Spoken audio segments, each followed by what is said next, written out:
जीतन मांझी मुख्यमंत्री बना था तो कानून बना दिया था कि 5 डिसमिल जमीन हम देंगे, तो आप 3 डिसमिल के मांग का कहना है कि 40 सीट पर लड़िए।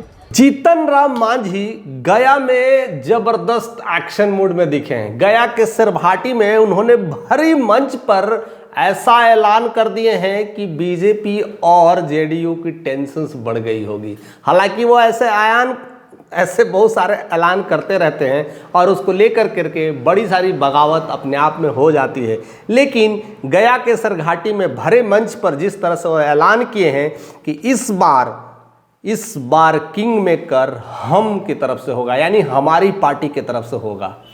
अब ऐसा सोच सकते हैं क्या? आप सोच रहे हैं कि जीतन राम मांझी की तरफ से कोई उनकी ये मांग मेरे भाइयों बहनों, ऐसा मुझे तो नहीं लग रहा है, लेकिन उन्होंने इस भरी मंच से उन्होंने यह बातें कह दी है और वह जिस तरह से कहा है कि अब हम रुकने वाले नहीं है। जिस तरह से अभी झारखंड में हमको नहीं मिला, दिल्ली में भी नहीं मिला, कहते हैं कि हम रुकने वाला नहीं हूं और ना झुकने वाला हूं, यहां तो 40 सीट लेके रहूंगा कि 40 सीट पर लड़िए। मुझे पूरा उम्मीद है कि जिस तरह से लोग मुझे, जितने दलित लोगों का सपोर्ट है, जितने लोग ने मुझे सपोर्ट किया है, उन सारे लोग से करीब करीब इतनी उम्मीद है कि 30 सीट तो मैं ले आऊँगा और 30 सीट लाने के बाद बिहार में गेम चेंजिंग होगा और किंग मेकर के रूप में अगर कह सकता है तो जीतन राम मांझी की तरफ से ही ललकार होगा। यानी इस बार मुख्यमंत्री का चेहरा अब हम पार्टी से निकल के आने वाला है। ऐसे तो जीतन राम मांझी को बड़ बोले जाते हैं, कई बार ऐसे बातें बोल देते हैं और कई बार राजनीतिक में ऐसे वर्ड बोल देते हैं, ऐसी बातें बोल देते हैं जिसको लेकर करके झगड़े होने लगते हैं, आपस में तू मैं होने लगते हैं और कई सारे आपस में लड़ाइयाँ और टेंशन का काम शुरू कर देते हैं। और मंच के दौरान उन्होंने एक और बड़ी बातें बोल दी है। उन्होंने कहा है कि जब मैं जीतन मांझी मुख्यमंत्री बना था तो कानून बना दिया था के लिए बहुत काम किया था, वहाँ मैंने सोचा था उनके लिए एक ऑफिस बने, जितने पत्रकार हैं उनको प्रॉपर सैलरी भी मिले, लेकिन मैंने तो काम करके चला गया। अब बाद में कौन सरकार आई, क्या क्या की, बस उन लोग जाने। हम तो काफ़ी कोशिश किए थे, बहुत कुछ देने के लिए किए थे, बहुत सारे प्रारूप बना के गए थे, लेकिन काम करने वाला कोई क्या करता है समझ में नहीं आता है।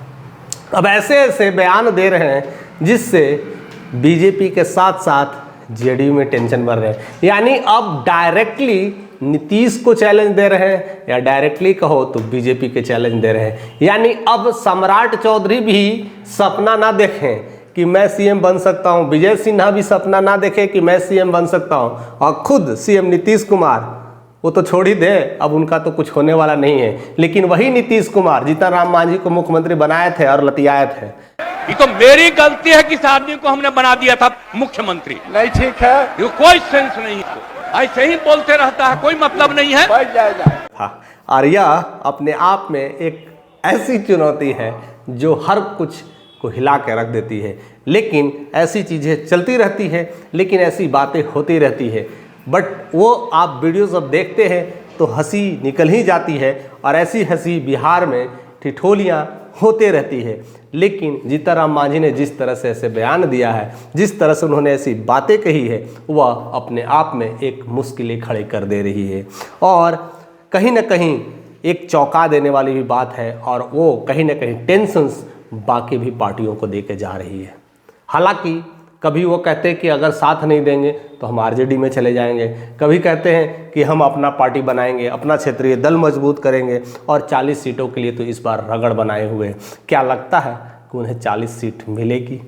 अब तो ये सपना ही है कि 40 सीट उन्हें मिल जाए। अगर 40 सीट मिल जाए तो हमें लगता है, मैं तो उसी दिन बोल दूंगा कि सीएम आपके पार्टी का होगा, लेकिन 40 सीट पहले मिलना यही सबसे बड़ी चुनौती है। आपको अगर 10-15 सीटों से अगर ज़्यादा भी मिल जाए तो भी मैं यकीन करने लगूंगा कि आपकी अभी है वर्चस्व है। आप नीतीश को डायरेक्ट कह सकते हैं ना, डायरेक्ट कमेंट कर सकते हैं, आप बीजेपी को डायरेक्ट उलटफेर कर सकते हैं, लेकिन अभी महज सीटों की बारी है।